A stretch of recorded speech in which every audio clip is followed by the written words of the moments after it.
You're looking to understand how to generate income from the Australian market. Great, because today we're diving straight into 4 high dividend ETFs listed on the ASX for 2025. Exactly. We've analyzed some, well, publicly available data, specifically a YouTube title and description outlining key ETF information. Our goal really is to extract the essential details about these Yeah, funds. help people grasp their potential for passive income and, portfolio diversification. Precisely. Okay, let's start with QMAX, the Beta Shares Australian Quality ETF. What stood out to you there? What's interesting is its projected grossed up dividend yield. It's around 7.2% per year for 2024, and importantly, that includes franking. Right, franking. It focuses on the top 40 Australian companies that BetaShares identifies as high quality. Now, they don't detail all their criteria publicly, but it often includes factors like, strong balance sheets, consistent profitability, that kind of thing.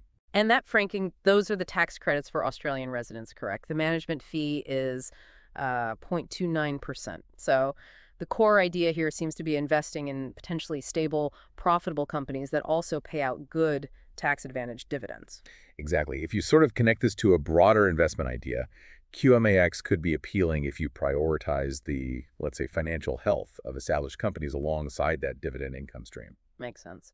Okay, next, let's look at INCM, the Beta Shares Legg Mason Equity Income ETF. What's the key takeaway here? Well, INCM's headline is its approximate 6.8% dividend yield for 2024. It invests in large-cap Australian shares, but with a really strong emphasis on companies that offer high and sustainable dividends. Sustainability is crucial here. They aim for dividends that aren't likely to be suddenly cut. Sustainable, yeah, that's key. It also boasts high franking credits, you mentioned. The management fee, though, is higher at 0.85%. That's nearly 1% what justifies that kind of premium. Yeah, it's a fair question. The higher fee likely reflects a more active approach to selecting those high dividend stocks. They're really focusing on the long-term payout reliability. Oh, okay. So this could be particularly attractive for those prioritizing really consistent income, maybe retirees, for instance. Gotcha. All right, now for something a bit different, UMAX, the Beta Shares S&P SX 20 ETF with covered calls. This one sounds a bit more complex. It is a different strategy. What's fascinating is its potential yield of 7.5% or even more for 2024. The strategy involves investing in the top 20 ASX companies and then selling call options on those shares, specifically call options above the current market price. Okay. This generates additional income, like premiums, on top of the regular dividends paid by the stocks. So potentially higher income, but is there a catch? There's usually a catch. Exactly, there's a trade-off. By selling those call options, you potentially limit the capital growth if those top 20 stocks experience a really significant upward movement. You cap your upside, basically. Right. The management fee for this one is 0.59%. So UMAX might suit investors who are comfortable with options-based strategies and who perhaps prioritize higher cash flow over maximizing capital appreciation. Okay, interesting trade-off. Finally, VHY, the Vanguard Australian Shares High Yield ETF.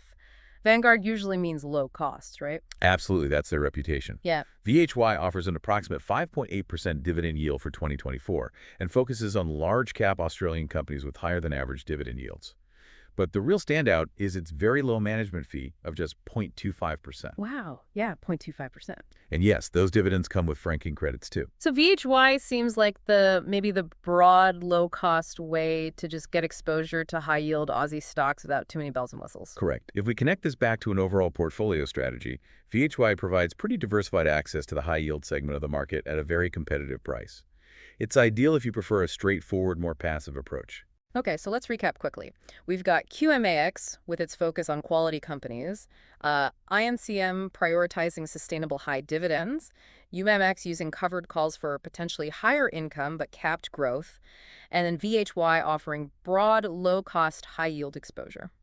They all offer that dividend income with the franking advantages, which is attractive, but yeah, they come with different management fees and quite different investment strategies underneath. Right, so choosing depends on what you value most, I guess. Precisely.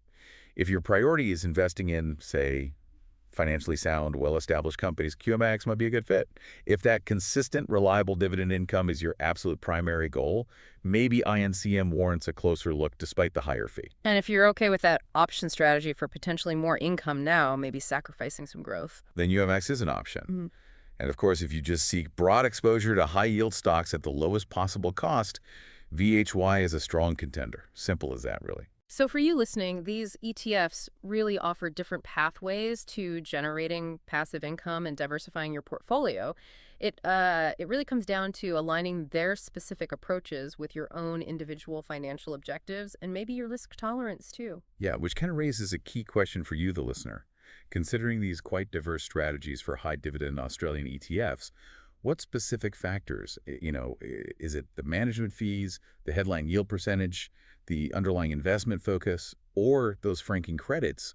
What would be the most significant factor in guiding your own investment decisions for generating passive income? That's the real question. We definitely encourage you to delve deeper into each of these ETFs if they sound interesting. Understand their specific methodologies, look under the hood, and see how they truly align with your personal financial situation. Until our next deep dive, keep exploring.